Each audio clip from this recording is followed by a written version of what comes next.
Have you ever asked yourself why the need to belong feels so overwhelming? Not just desire, but need, that bone-deep craving to be seen, accepted, part of something. It's not just emotional, it's survival.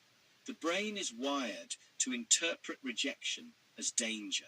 To be excluded is to risk death. And so, we adapt, we mimic, we comply. But here's the dark twist. What if that primal hunger for belonging is exactly what makes you obedient? Think back to school. You learned early that praise came with conformity. Question too much, disrupt the group. You weren't just corrected, you were isolated, labeled difficult, different. Belonging wasn't unconditional. It came with terms that taught you to blend in, not stand out. This is where it starts, the quiet erosion of dissent. Belonging becomes a leash, and the leash gets tighter with age. In the workplace, your survival depends on being liked, not just competent. Likeable, agreeable. A team player, raise your hand too often. Challenge authority or suggest a different path, and suddenly you're not a fit. The group closes in, you're left out of meetings. Invisible in conversations. You're still there, but somehow not part of the tribe. So you learn to shrink, to edit your opinions before they leave your mouth, to nod when you disagree, not because you're weak, but because you understand the rules of survival. And here's the trick, no one tells you. Obedience hides in your silence.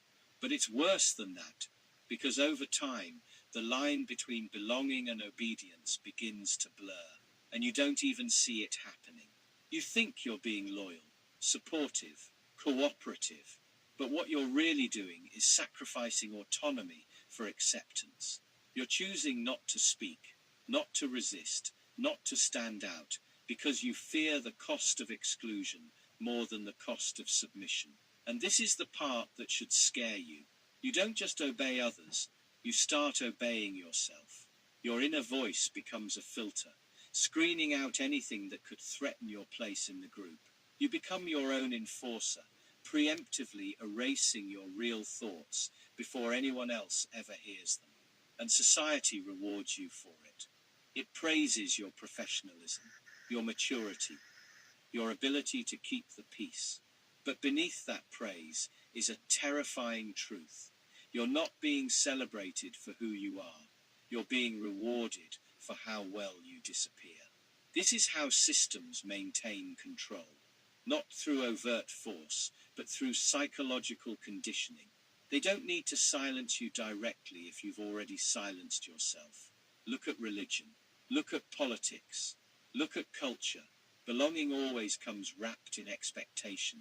To be part of us, you must reject them. Loyalty is measured by how well you follow, not how deeply you think. This is how ideology becomes obedience. It doesn't demand worship. It demands conformity. And the scariest part, it feels good. It feels righteous. Because once you've invested your identity into a group, any act of dissent feels like betrayal, not just of them, but of yourself. You don't just fear being rejected. You fear losing who you are. But ask yourself this, if who you are depends entirely on who you're with. Have you ever really been you, or have you been a collection of permissions, only as real as your last approval? This is where the cost becomes unbearable. You sacrifice authenticity for acceptance. And once that trade becomes a habit, you lose the ability to tell the difference. You no longer know if you agree, or if you're just afraid not to.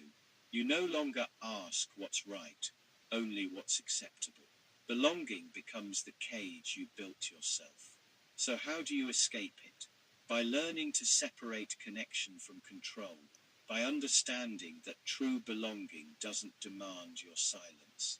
It welcomes your voice. It doesn't require obedience. It thrives on truth. And if your sense of community demands your conformity, then it was never community. It was just a prettier word for control. You can belong without betraying yourself, but only if you're willing to risk the discomfort of standing alone. Because sometimes the loneliest thing you can do is finally be honest. And sometimes that's the only way you'll ever really belong.